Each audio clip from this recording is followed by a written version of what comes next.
కర్ణుడిని ఎవ్వరు దానమడిగినా వెనకాడడు. అలాగే ధర్మరాజు కూడా దానం చేయడానికి అస్సలు వెనకాడడు. అయితే కర్ణుడినే ఎందుకు దానకర్ణ అంటారు అని అర్జునుడొకరోజు కృష్ణుడిని అడుగుతాడు. అది విన్న కృష్ణుడు చిరునవ్వు నవ్వుతూ, త్వరలోనే నువ్వే తెలుసుకుంటావులే అర్జునా అని అంటాడు. అని కృష్ణుడు కొన్ని రోజులపాటు పెద్ద తుఫాను సృష్టిస్తాడు. వర్షం ఆగకుండా కురుస్తూ ఉంటుంది. ఆ తర్వాత కొంతమంది బ్రాహ్మణులను ధర్మరాజు వద్దకు పంపిస్తాడు. ఆ బ్రాహ్మణులు, ధర్మరాజా, హోమం కోసం మాకు 100 కేజీల పొడి చందనపు చెక్క కావాలి అని అడుగుతారు. వెంటనే ధర్మరాజు తన సైనికులను ఆజ్ఞాపించి రాజ్యమంతా వెతికిస్తాడు. కాని ఎక్కడ చూసినా తడిచెక్క మాత్రమే దొరుకుతుంది.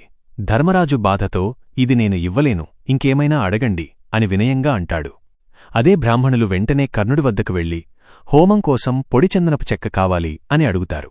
కర్ణుడు క్షణం మౌనంగా నిలబడి ఆలోచిస్తాడు. ఏ సమాధానం చెప్పడు. తరువాత తన భవనంలో ఉన్న కిటికీలు, ద్వారాలు పగలకొట్టమని ఆదేశిస్తాడు. అలా వచ్చిన పొడి చందనపు చెక్క మొత్తాన్ని ఆ బ్రాహ్మణులకు అప్పగిస్తాడు. అప్పుడు కృష్ణుడు అర్జునుడికి అర్థమయ్యేలా చెప్తాడు. దానం ఇవ్వడం ధర్మం కనుక ధర్మరాజు ఇస్తాడు. కాని కర్ణుడికి దానం ఇవ్వడం అతని స్వభావం. అందుకే కర్ణుడినే దానకర్ణ అంటారు అని. కర్ణుడంటే ఇష్టముంటే ఈ వీడియోని లైక్ చేసి సబ్స్క్రైబ్ చేసి జై కర్ణ అని కామెంట్ చేయండి.